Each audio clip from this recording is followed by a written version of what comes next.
Dinner with any female historical figure, dead or alive, who would it be? This is such a tough one. So I always say Oprah, and then I met Oprah and I was starstruck for the first time in my life and I didn't say anything. So maybe still her, and I'll try not to be starstruck this time.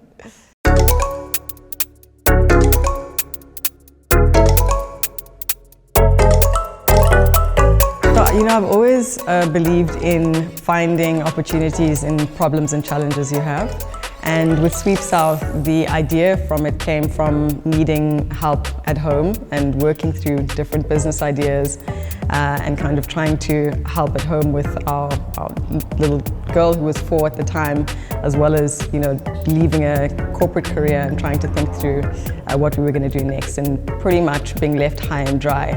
That sparked the idea that, you know, there are services like Lyft and Uber, but there's nothing that helps to connect you to home services using technology. And so that's how the idea for SweepSouth came about. And we decided to build it almost immediately after we had that recognition that maybe there are other people who need something like this as well. That when we built it, you know, build it and they will come, is what entrepreneurs often say. And we thought that since other people have the same issue, they would come running to us. But what we didn't factor in is that this is the first platform of its kind on the continent. We did see a lot of demand and excitement was from the women who were looking to find work through the platform. And they were really excited that there's this new way of finding work that's flexible, where people treat me fairly, with dignity, where if challenges come up, there's someone who has my back. And so that was really encouraging. There are many challenges that come with being a woman in business, I think, being a woman entrepreneur, and then I think there are particular challenges in the tech space. So firstly, when we started trying to get people to understand that, people in the industry to understand that this was even a problem, because women often take care of the home, women often think about decisions when it comes to purchasing or services at home.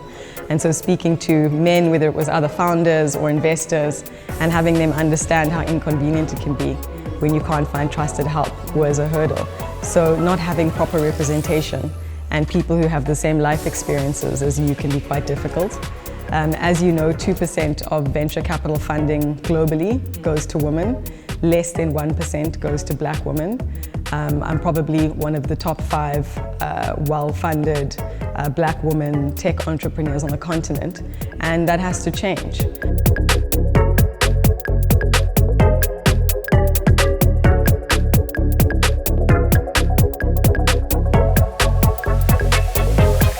You know, I grew up in a household where impact and activism was important. You know, my great-grandfather was an activist who was exiled and jailed. So was my grandfather. My mother's a politician and activist as well.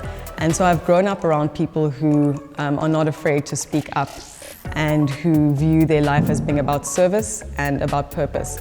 And so that's had a really big impact on my upbringing, as well as the importance of education.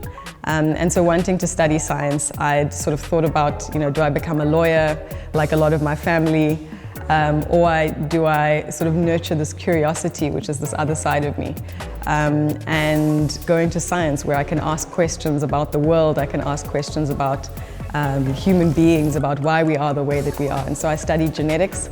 I'm absolutely passionate about genetics and just uncovering what makes us the way that we are as people.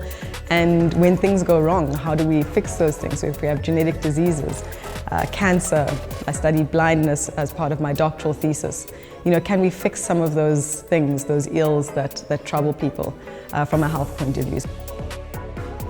Hello, I'm Dr Aisha Pandor. I'm co-founder of SweepSouth and Pandora Biosciences, as well as one of the founding partners of E4E Africa, which is a VC fund that invests in underrepresented entrepreneurs in the tech space.